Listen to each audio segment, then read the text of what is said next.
ಮಧ್ಯಾಹ್ನ 3:30 ಗಂಟೆಗೆ ವಿಜಯಪುರ ಜಿಲ್ಲೆಯ ಜಳಕಿ ಪೊಲೀಸ್ ಠಾಣಾ ವ್ಯಾಪ್ತಿಯ ಹಲಸಂಗಿ ಅನ್ನುವಂಥ ಒಂದು ಗ್ರಾಮದಲ್ಲಿ ಮಧ್ಯಾಹ್ನ 3:30ಕ್ಕೆ ಇಬ್ಬರು ಆಗಂತಕರು ಮಾಸ್ಕು ಮತ್ತು ಹೆಲ್ಮೆಟನ್ನು ಧರಿಸಿ ಬೈಕಲ್ಲಿ ಬಂದುಬಿಟ್ಟು ಅಲ್ಲಿ ಮಹಾರುದ್ರ ಸದಾಶಿವ ಕಂಚಗಾರ್ ಅನ್ನುವಂಥವರ ಭೂಮಿಕಾ ಜ್ಯುವೆಲರಿ ಇವರ ಅಂಗಡಿಗೆ ಬಂದುಬಿಟ್ಟು ಅವರಿಗೆ ಬಂದೂಕನ್ನು ತೋರಿಸಿ ಅಂಗಡಿಯಲ್ಲಿ ಇದ್ದಂತಹ 205 ಗ್ರಾಮ್ ಬಂಗಾರ ಮತ್ತು ಸುಮಾರು 1 kg ಬೆಳ್ಳಿ ಆಭರಣಗಳನ್ನು ದೋಚ್ಕೊಂಡು ಹೋಗಿರ್ತಾರೆ.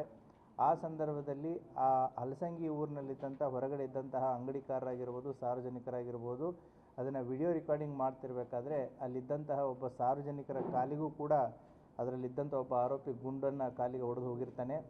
ಸೊ ಈ ಎಲ್ಲ ಘಟನೆಯನ್ನು ತಾವು ಈಗಾಗಲೇ ನೋಡಿದ್ದೀರಿ. ಆ ಹಿನ್ನೆಲೆಯಲ್ಲಿ ಸುಮಾರು 22 ಲಕ್ಷ ವರ್ತ್ ಬಂಗಾರ ಮತ್ತು ಬೆಳ್ಳಿ ಆಭರಣಗಳನ್ನು ದರೋಡೆ ರಾಬ್ರಿ ಮಾಡ್ಕೊಂಡು ಹೋದಂತಹ ಈ ಇಬ್ಬರು ಆರೋಪಿತರ ಮೇಲೆ ನಮ್ಮ ಜಳಕಿ ಪೊಲೀಸ್ ಠಾಣೆಯಲ್ಲಿ ಅಪರಾಧ ಕ್ರಮಾಂಕ 10/2026 ಅಂಡರ್ ಸೆಕ್ಷನ್ 311 BNS ಮತ್ತು 25 ಮತ್ತು 27 ಆರ್ಮ್ಸ್ ಆ್ಯಕ್ಟ್ 1959 ಅಡಿಯಲ್ಲಿ ಪ್ರಕರಣ ದಾಖಲಾಗಿತ್ತು. ಈ ಒಂದು ಘಟನೆಯ ಹಿನ್ನೆಲೆಯಲ್ಲಿ 2 ತಂಡಗಳನ್ನು ರಚನೆ ಮಾಡಲಾಗಿತ್ತು. ಅಡಿಷನಲ್ SP ರಾಮನಗೌಡ ಹಟ್ಟಿಯವರ ನೇತೃತ್ವದಲ್ಲಿ DSP ಇಂಡಿ ಸದಾಶಿವ ಕಟ್ಟಿಮನಿ ಮತ್ತು DSP ಸೆನ್ನು ಸುನಿಲ್ ಕಾಂಬ್ಳೆ ಅವರ ಇದರಲ್ಲಿ ಮತ್ತು ಚರ್ಚನ್ CP ಆದಂತಹ ಪರಶುರಾಮ್ ಮನಗುಡಿ ಮತ್ತು PSI ಜಳಕಿ ಮಂಜುನಾಥು, PSI ಹೊರ್ತಿ ರಾಕೇಶು ಮತ್ತು PSI ಚಡಚನ ಸೋಮೇಶ್ ಗೆಜ್ಜಿ ಇವರ ನೇತೃತ್ವದಲ್ಲಿ ಒಟ್ಟು 2 ತಂಡಗಳನ್ನು ಮಾಡಲಾಗಿತ್ತು. ಇದರಲ್ಲಿ ಸುಮಾರು 30ಕ್ಕಿಂತಲೂ ಹೆಚ್ಚು ನಮ್ಮ ಸಿಬ್ಬಂದಿಯವರು ಕೂಡ ಸುಮಾರು 20 ದಿನಗಳಿಂದ ಪತ್ತೆ ಕಾರ್ಯದಲ್ಲಿ ಕೈಗೊಂಡಿದ್ದರು. ಈ ಕಾರ್ಯವನ್ನು ಕೈಗೊಂಡಾಗ ನಮಗೆ ತನಿಖೆಯಲ್ಲಿ ಕಂಡು ಬಂದದ್ದು ಏನು ಅಂತಂತಂದರೆ, ಇವರು ಮೂಲತಃ ಇಬ್ಬರು ಆರೋಪಿತರಾದಂತಹ ಹನುಮಂತ್ ವಾಗೋಲಿ 28 ವರ್ಷ, ಈತ ಡೈರಿ ವ್ಯಾಪಾರ ಮಾಡ್ಕೊಂಡಿದ್ದಾನೆ ಎಲ್ಲಿ ಪುನಾದಲ್ಲಿ. ಮತ್ತು ಇನ್ನೊಬ್ಬ ಆರೋಪಿಯಾದಂತಹ ಶಿವರಾಜ್ ನಾವಿ ಅನ್ನೋನು ಚಾಲಕ ವೃತ್ತಿ ಕೆಲಸವನ್ನು ಮಾಡಿದ್ದಾನೆ. ಇವನು ಕೂಡ ಈಗ ಸದ್ಯ ಪುನಾದಲ್ಲಿರ್ತಾನೆ. ಇವರು ಮೂಲತಃ ಜತ್ ತಾಲೂಕು ಸಂಕ ಗ್ರಾಮದವರು. ಇವರು ಪುನಾದಲ್ಲಿ ಪರಿಚಯ ಇರ್ತಾರೆ ಒಬ್ರಿಗೊಬ್ಬರು. ಈ ದರೋಡೆ ಮಾಡಬೇಕಂತಲೇ ಇವರು ಆರ್ಮ್ಸ್ಗಳನ್ನು ಪ್ರೊಕ್ಯೂರ್ ಮಾಡಿರ್ತಾರೆ.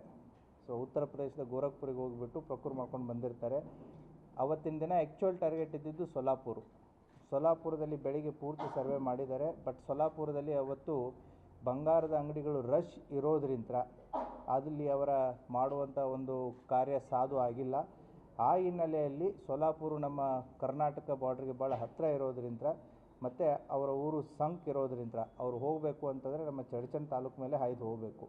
ಆ ಹಿನ್ನೆಲೆಯಲ್ಲಿ ಹೈವೇಗೆ ಹತ್ತಿರ ಇದ್ದಂಥ ಈ ಹಲಸಂಗಿ ಗ್ರಾಮಕ್ಕೆ ನುಗ್ಗಿದ್ದಾರೆ. ಈ 2ನೇ ಆರೋಪಿತನಿಗೆ ಈತ ನಮ್ಮ ಲಾಲ್ಸಂಗಿ ಅನ್ನುವಂತಹ ಇಂಡಿ ತಾಲೂಕಿನಿಗೂ ಕೂಡ ಆತನಿಗೆ ಸಂಬಂಧ ಇದೆ. ಹಾಗಾಗಿ ಆತನಿಗೆ ಇಲ್ಲಿದ್ದಂತಹ ರಸ್ತೆಗಳಾಗಿರ್ಬೋದು, ಜಿಯೋಗ್ರಫಿ ಆಗಿರ್ಬೋದು ಎಲ್ಲ ಚಿರಪರಿಚಿತ ಇತ್ತು. ಆ ಹಿನ್ನೆಲೆಯಲ್ಲಿ ಹಲಸಂಗಿ ಗ್ರಾಮಕ್ಕೆ ಅವತ್ತು ಬಂದು ಈ ರಾಬ್ರಿಯನ್ನು ಮಾಡಿಕೊಂಡು ಹೋಗಿರ್ತಾರೆ. ಈ ಮಾಡಿದಾದ ಮೇಲೆ ನಮ್ಮ ಪೊಲೀಸ್ನವರು ಅವರಿಂದ ಸುಮಾರು 20 ದಿನಗಳ ಅವರ ಕಠಿಣ ಪರಿಶ್ರಮದ ಫಲವಾಗಿ ಈ ಇಬ್ಬರು ಆರೋಪಿತರುಗಳನ್ನು ಕಳೆದ 3 ದಿನದ ಮುಂಚೆ ಅವರನ್ನು ಪೊಲೀಸ್ ಕಸ್ಟಡಿಗೆ ತೊಗೊಂಡ್ಬಿಟ್ಟು ಅವರಿಂದ ರಾಬ್ರಿ ಆದಂತಹ 205 ಗ್ರಾಮ್ ಬಂಗಾರದ ಆಭರಣಗಳು ಮತ್ತು 1 kg ಬೆಳ್ಳಿ ಆಭರಣಗಳು ಮತ್ತು ಕೃತ್ಯಕ್ಕೆ ಬಳಸಿದಂಥ ಕಂಟ್ರಿ ಪಿಸ್ತೂಲ್ ಜೊತೆಗೆ ಒಟ್ಟು 3 ಕಂಟ್ರಿ ಪಿಸ್ತೂಲು, 26 ಜೀವಂತ ಗುಂಡುಗಳು ಮತ್ತು 1 ಏರ್ ಗನ್ನು ಮತ್ತು ಅವರು ಅವತ್ತು ಅಪರಾಧಕ್ಕೆ ಬಳಸಿದಂತಹ ಹೋಂಡಾ ಯೂನಿಕಾರ್ನ್ ಆಗಿರ್ಬೋದು, ಅವರು ಬಳಸಿದಂತಹ ಮಾಸ್ಕ್, ಹೆಲ್ಮೆಟ್, ಕ್ಯಾಪ್ಸ್ ಏನಿವೆ ಅವುಗಳನ್ನು ಕೂಡ ವಶಪಡಿಸಿಕೊಂಡಿದ್ದಾರೆ. ಸುಮಾರು ಒಂದು ಭಯದ ವಾತಾವರಣವನ್ನು ಕ್ರಿಯೇಟ್ ಮಾಡಿದಂಥ ಈ ಇನ್ಸಿಡೆಂಟನ್ನು ವಿಜಯಪುರ ಜಿಲ್ಲಾ ಪೊಲೀಸರು, ಪರ್ಟಿಕ್ಯುಲರ್ಲಿ ನಮ್ಮ ಇಂಡಿ ಉಪವಿಭಾಗದ ಎಲ್ಲ ಅಧಿಕಾರಿ ಮತ್ತು ಸಿಬ್ಬಂದಿಯವರು ಮತ್ತು ನಮ್ಮ ಅಡಿಷನಲ್ SP ಮತ್ತು DSP ಸೆನ್, ಸೊ ಎಲ್ಲ ತಾಂತ್ರಿಕ ಸಿಬ್ಬಂದಿಗಳನ್ನು ಒಳಗೊಂಡಂಥ ತಂಡ ಇವರಿಬ್ಬರನ್ನು ಬಂಧಿಸುವಲ್ಲಿ ಯಶಸ್ವಿಯಾಗಿದೆ.